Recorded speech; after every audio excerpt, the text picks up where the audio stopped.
নতুন গঠিত যে সরকার ইন্টারিম গভর্নমেন্ট তাকে ব্যর্থ করার জন্য তারা এই মিথ্যা বানোয়াট ভিত্তিহীন প্রোপাগান্ডা চালাচ্ছে।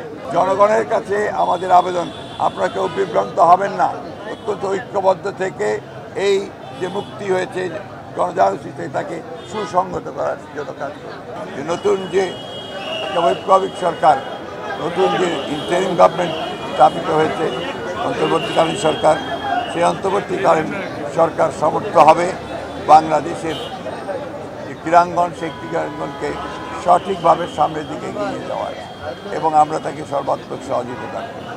একই সঙ্গে আমরা এই কথা খুব স্পষ্ট করে বলতে চাই যে বর্তমান যে ইন্টারিম গভর্নমেন্ট আছে, সেই গভর্নমেন্টকে বাংলাদেশের ছাত্ররা শুধু সহযোগিতা নয়, তারা এই আন্দোলনের নেতৃত্বের ভূমিকা রেখেছে।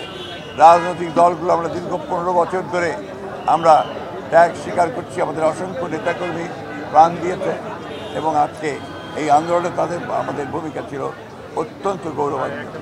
তাই আমি অনুরোধ করব ইন্টারিম গভর্নমেন্টকে যে অতি দ্রুত নির্বাচনের জন্য একটা ক্ষেত্র তৈরি করা এবং সমস্ত বিপদগুলোকে কাটিয়ে সত্যিকার অর্থেই একটা মুক্ত বাংলাদেশ নির্মাণ করার জন্য যত তাড়াতাড়ি সম্ভব তারা একটা নির্বাচনের ব্যবস্থা করবেন। নির্বাচনের মধ্যে দিয়ে জনগণের একটা সরকার প্রতিষ্ঠা। জীবনকে সহজ এবং স্মার্ট করতে আপনিও নিয়ে আসুন ভিশন ওয়াশিং মেশিন, জীবনে আধুনিকতা।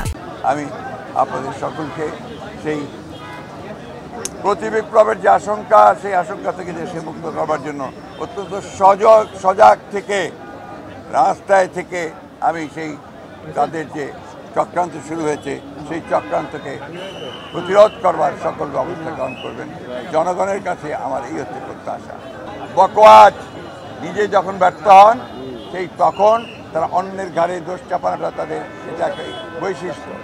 আমরা স্পষ্ট করে বলতে চাই, এটা ছিল ছাত্র জনগণের নাগরিকের একটা স্বতঃস্ফূর্ত গণজাগরণ। সেই গণজাগরণকে সুসংগত করাই এখন আমাদের একমাত্র কাজ।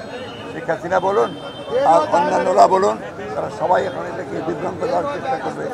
জনগণের কাছে আমাদের আবেদন, আপনারা কেউ বিভ্রান্ত হবেন না, অত্যন্ত ঐক্যবদ্ধ থেকে এই যে মুক্তি হয়েছে গণজাগরণে তাকে সুসংগত করার জন্য কাজ করবে।